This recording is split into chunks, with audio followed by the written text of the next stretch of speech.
जो नाम जप करता है, भगवद आश्रित है, भगवत मार्ग का पथिक, सबसे पहले उसमें एक क्षमता जागृत होती है। क्या? ये द्वंद्व है, शत्रु और मित्र में समान भाव, मान और अपमान में समान भाव, लाभ और हानि में समान भाव, सुख और दुख में समान भाव, निंदा और स्तुति में समान भाव। तो बोले द्वंद्व रहित, द्वंद्व विमुक्ता, ये पहली साधक की वृत्ति जागृत होती। ध्यान रखना, अगर आपकी साधना परिपक्व अवस्था की तरफ जा रही है, आपकी साधना ठीक है, तो पहला लक्षण है तितिक्षवः, वो बहुत धैर्यवान और सहनशील होगा। सुख दुख, लाभ हानि, मान अपमान, निंदा स्तुति, इसमें वो समान भाव रखेगा। चलो हमारी स्थिति ऐसी नहीं, लेकिन हमें सुनने को मिला तो समान भाव रखने की चेष्टा तो करें। पूज्यपाद श्री उड़िया बाबा जी महाराज, यदि तुमसे कोई द्वेष करता है और तुम्हें भगवत प्राप्ति करनी, तो वो जब दिखाई दे तो उसके चरणों में प्रणाम करो। अगर पास से निकले तो राधे श्याम, वो भले ना बोले, अगर तुम ऐसा किए तो उसके बैठे हृदय में जो श्री भगवान हैं वो मिल जाएंगे तुम्हारे को। अगर तुम्हारी दृष्टि दोषयुक्त हुई तो कर लो भजन, जब तक वो नहीं मिटाओगे तब तक भगवत प्राप्ति नहीं होगी। हरिवंश नाम लीन जे अजात शत्रु ते सदा, यह शुद्ध परमार्थ अध्यात्म की चर्चा है। यहां व्यवहार को भी अध्यात्म बनाया जाता है। प्रयत्न करो सहने का, मिटाने का। क्या गाली दे रहा है कोई, श्रवणेंद्रिय ने सुना, मन में जाके दाह पैदा हुई, ही नहीं, मेरे भगवान अपने समीप मुझे ऊंचाई देना चाहते हैं, प्रेम की ऊंचाई, ज्ञान की ऊंचाई, इसलिए ये कटु वचन बुलवा रहे हैं, मुझे सहन करना है। राधा राधा राधा, आगे निकल गए। जो सुख दुख, मान अपमान, लाभ हानि आदि द्वंद्वों को सह जाता है, देख लो, यहां लड़ना नहीं है, भक्ति सहना सिखाती। बोले कब तक सहेंगे? जब तक भगवान ना मिल जाए। बोले वो तो बहुत ही दुष्ट हो जाएगा, अगर हर बार सहेंगे तो अगली बार और बढ़ के आएगा। कदापि नहीं। जो अपराध भक्त कर करे राम रोष पावक सो जरे, तुम सहो आग उधर लग जाएगी। उमा क्षमा सापौते भारी, अपने कर्म जाय अपकारी। तुम अपने को बचाओ, मालिक देख रहा है, वो ऐसा हिसाब करेगा। एक नवयुवक था जिसकी देखो हंसी उड़ाता था, बहुत परेशान करता था। एक भगत जी निकले उनके छेद, तो दाढ़ी मुच्छ को लेकर बहुत उपहास किया। 2 रुपए निकाले, दिए। उसको लगा पीछे आ रहे थे आर्मी के, फिर उनका उपहास गिरा के 10-5 ला तो थप्पड़ मारे ना। वो जो 2 रुपए दिए थे ना, हिसाब हो गया। अब दोबारा उस गली में नहीं खड़ा हुआ वो। राम रोष पावक सो जरी, तुम जाओ झुक के। वो आ रहा है झुकाने वाला, किसी रूप में रौंद के रख देगा उसको, क्योंकि उसका स्वभाव ऐसी जगह हाथ डालेगा जहां हाथ जल जाएगा। ये ना सोचो कि अगर हम 10 बार सह गए तो 11वीं बार वो फिर बोलेगा, बोलने लायक नहीं रहेगा। जो अपराध भक्त कर करे राम रोष पावक सो जरे, तुम्हारा कर्तव्य सहन करना और मालिक का कर्तव्य हिसाब करना। एक साधु जा रहे थे, गंगा किनारे भ्रमण कर रहे थे, तो छड़ी रखते, सोटा लंगोटा लोटा ये साधु के पास रहता है, तो सोटा लिए हुए थे और अपनी मस्ती में जा रहे थे। ऐसे पीछे धोबी कपड़ा धो धो के ऐसे सब फैलाए हुए था सूखने के लिए। उसने देखा इतनी मेहनत से तो हम धो रहे, और बाबा जी रौंदता चला जा रहा है, तो जिससे धोआ वो पीटने वाला डंडा, वही दौड़ा लेके रुक्मिणी जी के पास भगवान बैठे, विनोद तत्काल सुदर्शन चक्र, फिर ऐसे शांत हो गए। तो रुक्मिणी जी ने कहा, प्रभु जरूर ये स्थिति किसी भक्त पर संकट आने पे होती है, रुक क्यों गए? बोले उसके पास लाठी थी, उसने हिसाब कर दिया। 2-3 डंडे बाबा जी ने मारे, 2-4 डंडे धोबी ने मारे, तो दोनों धोबी है, इसीलिए मट गए। हाँ, अगर वो सर झुका देता तो वहां द्वारिकाधीश का सुदर्शन चक्र सेकंड के कम हिस्से में उपस्थित हो जाता। सर्वव्यापी तत्व है भगवान के पार्षद, जैसे नारायण निकला और वही हरि पार्षद प्रकट हो गए। आप अगर डंडे चलाओगे ना तो हिसाब किताब आपका भारी पड़ जाएगा। अगर आपने सर झुका दिया तो वो हर समय तुम्हें देख रहा है, कोई क्षण ऐसा नहीं है, कोई जगह ऐसी नहीं जहां उसके नेत्र ना हो। हाँ, विश्व तच्चक्षुर, पूरे विश्व में उसके नेत्र विराजमान हैं। सहना सीखो, यदि आगे बढ़ना है तो सहना सीखो। हमारी बात मान लेना। अगर मान लोगे तो जान जाओगे कि इसका रहस्य क्या है। जो सह गया सो भगवान को प्राप्त हो गया। जितना सहोगे उतने महान बनते चले जाओगे। ये शिक्षा हमको एक शराबी ने दी थी। बैकुंठ धाम ब्रह्मावर्त बिठोर ले गया, एकांत में ठाकुर जी के श्री विग्रह को दिखाया और नीचे के संगमरमर को दिखाया और कहा देखो यही संगमरमर तिल तिल काटा गया, टूटा नहीं तो आज भगवान बन करके आरती होती है। ए बाबा जी बना टूटना नहीं, चाहे जितना कष्ट आवे। सहनशीलता, सहनशील, आशय, उदार, धीरज सहित विवेकी, विवेकवान, धैर्यवान, सहनशील महात्मा होता है। चाहे गृहस्थ हो या विरक्त हो, भगवत मार्ग का पथिक ये नाना प्रकार की कुचेष्टाएं करने पर दुखी या व्यथित होकर कुचेष्टा नहीं कर बैठता है। द्वंद्व रहित।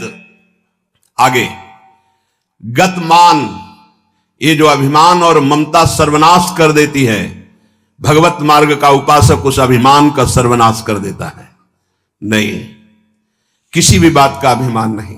सच्ची कहते हैं जिस क्षण प्रभु बुलवाना ना चाहे तो एक शब्द भी नहीं आता हृदय में। कई बार हृदय से एकदम आते शून्य, खाली। अब न कोई प्रश्न का उत्तर है, न कोई प्रश्न है, न कोई वार्ता है। वो दे रहे हैं तो हो रही है, और वो ना दे तो का बोलने की हिम्मत नहीं है। शब्द और शास्त्र ज्ञान और व्याख्या तो अलग जाने दो, वही बुलवा रहे, वही सत्य चेष्टा करा रहे। इस सत्य मार्ग पहाड़ पे चलना है, ये हमारे चढ़ने की योग्यता नहीं, पर वो वाचालम बना देते हैं। मूक को पंगु से पहाड़ चढ़ा देते हैं। सांप का छोटा बच्चा गरुड़ को पछाड़ दे, राम कृपा हो जाए, हां तो लघु ब्याल गरुड़ को खा जाए, ऐसी सामर्थ्य पैदा कर दे भगवान। सब कुछ भगवान की सामर्थ्य से सत मार्ग का होता है। सब कुछ हमारे अहंकार से असत मार्ग का होता है। अहंकार त्यागी, सत मार्ग का अनुरागी। अहंकार युक्त तो कहेगा जरूर भगवान की सामर्थ्य से हो रहा है, पर अहंकार वासनाओं का खेल खिला के पाप करेगा। तो कह रहे गतमान, ये भगवान को अधीन करने वाली आगे बात कह रहे हैं कि सुख निधान भगवान तुम्हारे अधीन क्यों नहीं हो जाएंगे यदि ऐसा करोगे। पहला, मान अपमान, दुख सुख, लाभ हानि में समान भाव। दूसरा, मान को स्वीकार मत करो। ये देहाभिमानी पुरुषों के द्वारा किया हुआ प्रणाम नमस्कार, ये देहाभिमान को पुष्ट करने वाली अविद्या की एक नई चाल है। उनके हृदय में विराजमान सच्चिदानंद भगवान को देखते हुए इसे विनोद में उड़ा दो। विनोद में, मैं जान रहा हूं प्रभु अब नहीं फंसेंगे, गुरु कृपा हो गई, आपका ये प्रणाम नमस्कार फांस नहीं सकता। नाथ आप तो हमारे स्वामी हो, अब नहीं। लाखों प्रणाम दंडवत हो रही, लेकिन नहीं, वो तुम्हारी प्रणाम दंडवत नहीं हो रही, वो तुम्हें फंसाया जा रहा है। आखिरी खाई है यश कीर्ति मान। नहीं, हे सच्चिदानंद गुरुदेव, आप सब रूपों में काहे को मजाक कर रहे हो प्रभु, आप ही तो विराजमान हो। नाथ कोई नहीं फंसा पाएगा। अब हम तो बड़े भजनानंदी, हमारा बड़ा नाम हो रहा है, प्रणाम नमस्कार हो रहा, तो आगे है खाई, उसमें मुंह भरा गिर जाओ, निकल नहीं पाओगे। जैसे कंचन की खाई, कामिनी की खाई, ऐसे कीर्ति की खाई। तो गत मान, सबहि मान प्रद आप मानी, सबके चरणों में बंधन भक्ति, मेरे नाथ इन सब रूपों में विराजमान। वो प्रणाम कर रहे हैं, नमस्कार कर रहे हैं, वो जय बोल रहे हैं, ये उनकी महानता है। वो अपने हृदय की स्थिति के अनुसार बर्ताव कर। हम तो अधम जीव हैं, प्रभु की कृपा से चल रहे। मेरे प्रभु सब रूपों में है, कहीं मान नहीं छुएगा, और अगर मान छू गया तो विष चढ़ गया। सम्मानम कल्याति घोर गरलम, ये मान रूपी जहर केवल गुरु कृपा से ही दूर होता है। एक ही जगह इस मान की धुलाई होती, दूसरी जगह नहीं। और दूसरी जगह तो आप जहां भी जाओगे वैष्णव चिन्ह देख के सम्मान होगा। एक है घाट, गुरु घाट, जिनमें इसकी धुलाई होती है, वहां कोई भी तुम्हारी चतुराई नहीं चलेगी, कोई भी गुण नहीं चलेगा, कोई भी प्रभाव नहीं चलेगा। वहां धुल के रख देते हैं इस मान को, और जहां मान धुला और दैन्यता आई तो हरि कंठ लगा लेते हैं, भगवान उसे अपने समीप रख लेते हैं। बलिहारी गुरु आपने, जिन्होंने मान को मिटिया मेट कर दिया। बलिहारी कभी नहीं सुधरता है मान का स्वभाव। ये गुरुदेव, इसीलिए गुरुदेव के हाथ का खिलौना कोई बिरला ही बनता है। अहंकार के हाथ के खिलौने तो सब बने हुए, जैसी चाबी भरता है अहंकार, वैसे ही खेल हो रहे, लेकिन कोई गुरुदेव के हाथ का खिलौना विशेष लाडला होता है। भर दी चाबी, अब उसके हृदय में खेल चल रहा है निकुंज का। मान का त्याग करा करके दैन्यता का भाव प्रकाशित करना, ये प्रेमी महापुरुष सद्गुरुदेव की कृपा से होता है। गत मान, आगे ज्ञान रथ। ज्ञान किस बात का? एक क्षण भी प्रभु का स्मरण न छूटे, इससे बड़ा कोई ज्ञान नहीं। बात पकड़ लो। तुम्हें कुछ आता हो या ना आता हो, बस राम कृष्ण हरि राधा राधा बोलना आता है, इससे बड़ा कोई ज्ञान नहीं है। ये भगवद स्मृति है। यस्य स्मरण मात्रेण जन्म संसार बंधनात् विमुच्यते, नमस्तस्मै विष्णवे प्रभु विष्णवे। जिनका स्मरण मात्र जन्म मरण बंधन से मुक्त कर देता है। राधा राधा कृष्ण कृष्ण। ज्ञान रथ। जब आप नाम जप करेंगे तो स्वाभाविक, सच्ची मानिएगा, इस शरीर से प्यार खत्म हो जाता है। ये बहुत व्यवस्थित भगवान की कृपा से चलता है, पर इससे राग नहीं रहता। पुराने कपड़े से जैसे तुम्हारा कोई राग नहीं रहता, फेंक देते हो कूड़ा में, ऐसे ही इस शरीर से ज्ञान रत उपासक को कोई संबंध नहीं रहता। बिल्कुल समझ लेना। जैसे कबाड़ में पड़ी हुई गाड़ी से ध्यान आएगा, ऐसे गया, पर आपकी रति नहीं होगी क्योंकि बेकार हो गई है। ऐसे हर समय उपासक की दृष्टि में गाड़ी, ये जो पांच भौतिक गाड़ी, ये केवल भगवत प्राप्ति के लिए है। अगर ज्ञान प्रकट हो गया तो इससे कोई रति नहीं रहती, इससे कोई अपना शरीर का राग मिट जाना ही सब ज्ञान है। भगवान नाम में रुचि हो जाना ही सब ज्ञान है। बस दो बात समझ लो, जितना इससे तुम प्रेम करोगे उतना ही पापाचरण होगा, और जितना नाम से प्रेम करोगे उतना ही इससे वैराग्य होगा, और आप दिव्य उन्नति को प्राप्त हो जाएंगे। ज्ञान रथ, सच्चा ज्ञान। मैं भगवत स्वरूप हूं, ये मैं शब्द अंतःकरण से निकलता है। बस स्वरूप हूं है, मैं के साथ हूं है, नहीं तो स्वरूप। बस स्वरूप, मैं स्वरूप हूं, ये अंतःकरण धर्म से निकल रहा है, और केवल है स्वरूप, ये है। वहां कोई और शब्द नहीं जुड़ता, न मैं न हूं, वो है, वही है, वो भी खत्म, केवल है। यह है पूर्णता, ज्ञान की पूर्णता, भक्ति की पूर्णता है। कौन? गोविंद, गुरुदेव, किशोरी जी है। बिरत खटाई नाना कस। जैसे कुछ धातुएं होती है, उनमें खटाई डालते तो बहुत जहरीली हो जाती है, ऐसे ही उपासक को हर भोग दिखाई देता है जहरीला। ब्रह्मादिक के भोग सब विषम लागताई। तो कहे फिर सुख क्या उसको मिलता होगा? गांव में जब गुड़ बनाया जाता है तो ऊपर का जो फेन निकलता है ना, गांव के जो गरीब लड़के होते हैं दौड़ के वो चाटते हैं, बड़ा मीठा अच्छा लगता है। कहीं उनको रबड़ी मिल जाए तो उसकी तरफ देखेंगे क्या? नहीं देखेंगे, क्योंकि अब उससे बहुत कई गुना बढ़कर के आनंददायक रबड़ी मिल गई। जैसे निर्मल विशाल मृदु जल का जलाशय मिल जाए तो छोटे छोटे गंदे गड्ढों की याद नहीं आती, ऐसे सच्चिदानंद भगवान का सुख स्फुरित होता है जब, ते गंदे विषय विष की तरह दिखाई देते। ब्रह्मादिक के भोग सब विषम लागता है। तो बोले उस उपासक के हृदय में इतना वैराग्य हो जाता है जैसे वमन, खाने का मन नहीं होगा, विष्ठावत मलवत त्याग, मल त्याग के बाद कोई अहंकार नहीं होता, अर्थात वो त्यागी भी है और अहंकार का त्यागी है।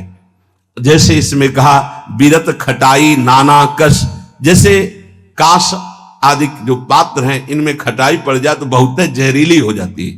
बोले ऐसे ही ये सारे विषय उसे जहरवत दिखाई देते हैं।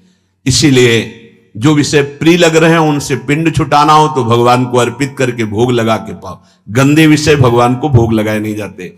अगर कोई भी प्रिय पदार्थ है आपका कि ये तो हमें बहुत पसंद है, तो उससे पहले 20 मिनट प्रभु को भोग लगाओ और थोड़ा प्रसाद लेके बांट दो। कोई और ना हो तो पशु पक्षियों को बांट दो, राग खत्म हो जाएगा, पक्का राग खत्म हो जाएगा। ये गुरुजनों के अनुभव की बात है। कुछ ऐसे पदार्थ होते हैं, पूज्य राधा बाबा भाई जी से कहा कि सब ठीक है आपकी कृपा से, पर मिठाई देखते ही प्रीता बढ़ जाती, तो क्या अभी हमारा राग है मिठाई में? भाई जी हर समय बाबा की मनोवृत्तियों को देखने वाले महापुरुष, तो उनका नहीं, तुम्हारी स्थिति में मिठाई का राग नहीं है, ये स्वभाववश शरीर की आवश्यकतावश पूर्व अभ्यास रहा है, तो ऐसा हो जाता है कि जैसे सब पदार्थ रखा है, जो प्रिय है उसे उठा लिया और पाने लगे, उसका कोई राग नहीं है, स्वभावश तुम्हारे शरीर को आवश्यकता है तो स्वभाव बन चुका है, पर राग नहीं है। पर अपने लोगों की स्थिति नहीं है, अपने लोगों का राग है। हमें जो राग है, सच्ची मानो गुरुजनों की आज्ञा पे चले तो नष्ट हो जाएगा। जो प्रिय से प्रिय वस्तु लगे, 20 मिनट भोग लगाना, दिखाना नहीं केवल, क्योंकि होगा ना कि गरम गरम पकौड़ा और चटनी हो सब दिखा लो तो श्री जी को पालो, नहीं, रसेंद्री को नहीं, श्री जी को पवाओ और इसके बाद एक पकौड़ा चटनी आप लो, बका दूसरे को दे दो, आप अपना पेट भरो रोटी से। आप देखो ना आपकी रसेंद्री बस में, रसेंद्री बस में हुई, हर इंद्री बस में हो जाएगी। यहां कह रहे बिरत खटाई नाना कस, ये नाना प्रकार के भोग भोगते समय बहुत व्यतीत हो गया। उस उपासक को ये विश्वत नजर आते हैं जिसको भगवत प्राप्ति की चाह होती। तो बोले सुख निधान सुजान कौशलपति वे प्रसन्न कहू क्यों न होई बस। यदि ऐसे चलोगे तो भगवान बिना बुलाए आपके पास आ जाएंगे। कैसे? द्वंद्व रहित, मान अपमान निंदा स्तुति समान भाव से सह जाओ। गतमान, कोई सम्मान करे स्वीकार मत करो, उसके भोक्ता मत बनो। ज्ञानरत, ये शरीर नष्ट हो जाएगा, तुम अविनाशी हो। विषय विरत खटाई नाना कस, जितने भोग हैं इनमें कोई सुख नहीं है। और फिर जैसे देह गे से प्यार करते ऐसे प्रभु से प्यार करने लगे। तो कह रहे प्रभु अपने आप आपके अधीन हो जाएंगे। सर्वभूत हित निर्व्यलीक चित भगति प्रेम दृढ़ नेम एक रस। तुलसीदास यह होई तबहि जब द्रवे ईस जेहि हतो शीस दस। भगवान जिसको अपना बनाना चाहते हैं तो उसके हृदय में एक बात प्रकट होने लगती है, कैसे सबको सुख पहुंचाऊं। सर्वभूत हित, ये बात, ये लक्षण है भक्त का। हमारे अंदर भक्ति आई, इसका लक्षण किसी को भी दुखी देख के मन कैसे इसको सुख पहुंचाऊं। भले हम कुछ नहीं कर पा रहे, लेकिन सर्वभूत हिते रताहा हमारे हृदय में आ गया, कैसे इसको सुख पहुंचाऊं। गोस्वामी जी ने संत हृदय की महिमा का वर्णन करना प्रारंभ किया तो लगा जैसे मक्खन कोमल होता है ऐसे संतों का हृदय कोमल होता है। तो लिखा संत हृदय नवनीत समाना, पर विचार किया है तो दोष हो गया। मक्खन तभी पिघलता है जब उसमें स्वयं ताप लगे, फिर तो संत की हृदय की बात गलत हो गई। अगर स्वयं के दुख में हृदय द्रवित होता है तो सबका होता है। ये मक्खन का उदाहरण तो ठीक नहीं बैठा। तो आगे तुरंत लिखा कहा कविन पर कहीं न जाना निज परिताप द्रवई नवनीता। पर दुख द्रवहि सो संत पुनीता। संतों का हृदय मक्खन जैसा होता है, कवियों ने कहा, पर ठीक नहीं बैठा। क्योंकि मक्खन को स्वयं जब ताप लगता है तब पिघलता है, लेकिन संत तो दूसरे के दुख को देख करके द्रवित हो जाते हैं। सर्वभूत हित, जो समस्त भूतों का मंगल सोचता है, तो आनंद घन चतुर शिरोमणि भगवान उस पर प्रसन्न हो जाते हैं। उसके हृदय में निर्विकारता प्रकाशित हो जाती है। उसका चित्त एक रस सच्चिदानंद सुख में निमग्न हो जाता है। तुलसीदास जी कहते हैं ये सौभाग्य उसी को मिलता है 10 शीश का हनन करने वाले भगवान जिस समय जिस जीव पर कृपाल होते हैं तो सत्संग मिलता है, और सत्संग से ये सब प्राप्त हो जाता है। अगर हमें नाम ऐसा प्रिय लगने लगे तो सब लक्षण आ जाएंगे। भगवान से भी बढ़कर के भगवान का नाम। ये शाम के कल बहुत इसका चिंतन होता रहा, बार बार हृदय आह्लादित होता था कि गजब की निष्ठा, नाम की गजब की निष्ठा। ध्यान पूर्वक सुनिए, हर शिकायत खत्म हो जाएगी। प्रिय राम नाम ते जाहि न रामो। बड़ा सुख मिलता है। जैसे शब्द है ना, उनमें डुबकी लगाओ, एकदम निहाल कर देते। प्रिय राम नाम ते जाही न रामो, ताको भलो कठिन कलिकाल हूं, आदि मध्य परिणामो, प्रिय राम नाम ते जाही न रामो। ये बैठा लीजिए, ये जीवन की सार बात। पद तो गोस्वामी जी का कई बार, लेकिन इससे पहले महामहिम पूज्य श्री भाई जी हनुमान प्रसाद पोद्दार जी के द्वारा ये बात मिली थी। जीवन में पहली बार ये बात पूज्य भाई जी के द्वारा मिली थी कि अगर तुम्हारे सामने भगवान आ जाए, उनके दर्शन कर रहे हो, नाम छूट गया, तो हमें नहीं चाहिए ऐसे भगवान जिससे हमारा भगवान का नाम छूट जाए। ये भाई जी की बात।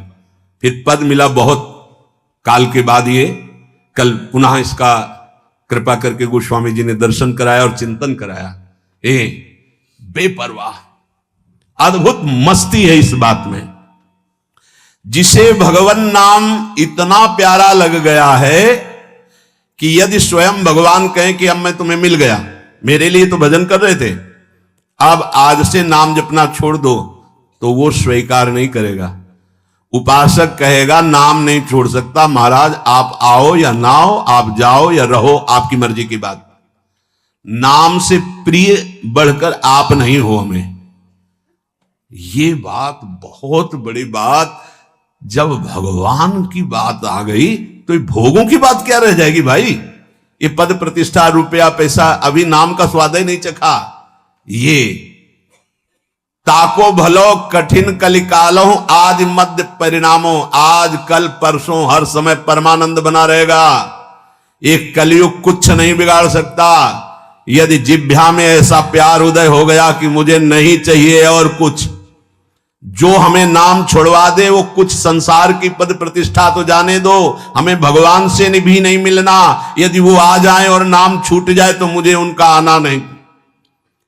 प्रिय राम नाम ते जाही न रामो, ये बहुत बड़ी बात है। ये जनसाधारण नहीं समझ सकते, बहुत बड़ी बात।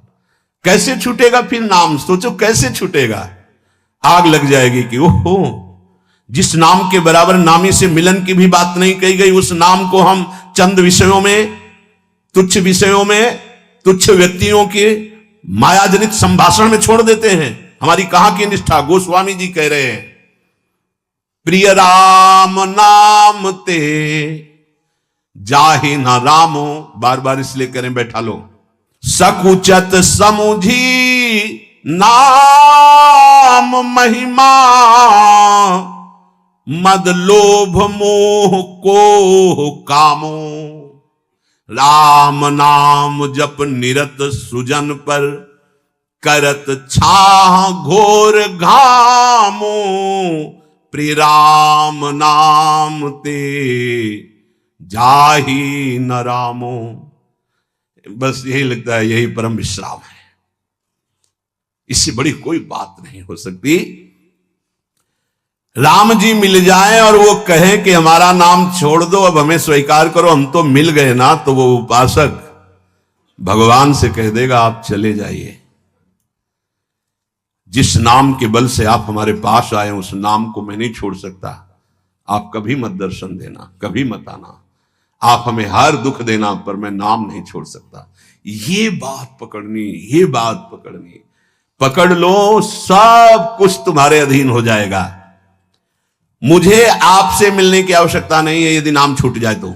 यही भाई जी लिखा था प्रियालाल के लिए, राधा कृष्ण के लिए। सबसे पहले भाई जी की बात तो थोड़ी देर तो विचार चलता रहा इस विषय का कि नाम साधन है और साध्य है प्रभु। जब प्रभु को हम देख रहे हैं तो नाम भूल गए तो कौन सी बड़ी बात है, क्योंकि नाम का फल तो प्रभु ही थे। उस समय समझ में नहीं आया, बाद में समझ में आया उन्हीं महापुरुषों की कृपा से, जो आज गोस्वामी जी कह रहे हैं कि यदि कोई कहे कि तुम्हें राम मिल जाएंगे, या राम जी ही कहे कि मैं मिल जाऊंगा, मेरा नाम छोड़ दो, तो उपासक का हृदय कहेगा, नाम जापक का, कि यदि आपके मिलने से नाम छूट जाता है तो आप कभी हमसे मत मिलिए। मुझे आवश्यकता नहीं आपसे मिलने की। यदि मेरा गुरु प्रदत्त नाम छूट जाए तो आपके मिलने की आवश्यकता नहीं। उसका नाम ऐसे चलता है हृदय में, श्वास में, जिह्वा में, रोम रोम में। ऐसा अपार प्रेम उसके हृदय में प्रकट होता है, ऐसी मतवाली मस्ती होती है कि भगवान उसे कभी छोड़ ही नहीं सकते। इस कराल कलिकाल में आदि, प्रारंभ, मध्य और अंत, कभी किसी का कल्याण हुआ है या हो रहा है या होगा तो ऐसे नाम प्रेमी का होगा। ये आदि मध्य परिणामों। अगर नाम जब चल रहा है तो जो पीछे महापुरुष हुए हैं, जो अब हैं, जो आगे होंगे, वो नाम के प्रभाव से ही है। नाम की महिमा इतनी अपार है, ध्यान दीजिए। अभिमान, लोभ, अज्ञान, क्रोध, काम, ये उसके हृदय में ही नहीं रह जाते जिसके निरंतर नाम चलने लगता है। ये सब सकुचाकर भाग जाते हैं। जैसे किसी महान बलशाली को देखकर छोटे मोटे योद्धा गर्दन झुका के भाग जाते हैं। ये काम आदि दोष उन्हीं को परेशान करते हैं जिनके नाम नहीं चल रहा। सच्ची मानिए, मान लीजिए, विश्वास कर लीजिए, बहुत बड़े लाभ की बात है नाम। सामने ही ये सर ऊंचा नहीं कर सकते। कौन? बोले नाम महिमा का ऐसा प्रभाव, मद, अभिमान, लोभ, भोगों का, पैसे का, पद का, मोह, परिवार का, क्रोध, नाना प्रकार की प्रतिकूलताओं से प्रकट होता है, और काम, ये गर्दन झुका के भाग जाएंगे यदि तुम्हारे निरंतर नाम चल रहा है। वो हम ये छोड़ नहीं पाते, हम नहीं छोड़ पाओगे। ये भगवत शक्ति से संपन्न योद्धा हैं। नाम नाम चल रहा है, भाग जाएंगे। नई अवस्था ठाकुर हरिदास जी की, बस नाम चल रहा है। 3 दिन प्रयासरत रही, स्वयं भक्त बन गई, उनके हृदय में कोई फर्क नहीं पड़ा। क्यों? क्योंकि नाम चल रहा है। जो नाम जप करता है, बहुत महिमा की बात कह रहे, राम नाम जप निरत सुजन पर करत छाह घोर घामो। घोर धूप में भी वो धूप छाह से भी बढ़कर शीतल बन जाएगी नाम जापक को। अर्थात घोर विपत्ति, घोर प्रतिकूलता उसके लिए भारी अनुकूलता और मंगल बन जाएगी जिसकी जिह्वा पे नाम चल रहा है। यदि कोई कहे कि हमने नाम के प्रभाव से पत्थर में कमल उदित होते देखा है, तो आश्चर्य मत मान लेना, बहुत छोटी बात है ये। कह रहे हैं नाम प्रभाव सही जो कहे को शिला सरोरुह जामो। जो सुन सुमिरी भाग भाजन भई सुकृत शील भील भामो। यदि कोई तुम्हें ऐसा कह दे कि हमने देखा है पत्थर में कमल खिल गया, असंभव, तो तुम मान लेना कि वो नाम जापक ऐसा हो सकता है। नाम जापक कुछ भी कर सकता है, क्योंकि नाम में कर तुम अकर तुम अन्यथा सब सामर्थ्य विराज। जो बिल्कुल नहीं हो सकता वो भी हो सकता है, अन्यथा कर तुम।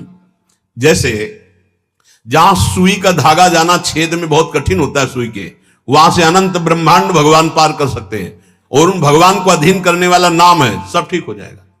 सब कुछ हो सकता है। नाम की महिमा समझ करके ये तुम्हारे काम, क्रोध, लोभ, मोह, मद, मत्सर्य सकुचा कर भाग जाएंगे, सामने नहीं आएंगे। भारी से भारी प्रतिकूलता, दुख तुम्हारे लिए आनंद प्रदान करने वाली बन जाएगी यदि आप नाम जप कर रहे हो। महान दुख सुख बनकर तुम्हारे को कभी छोड़ेंगे ही नहीं।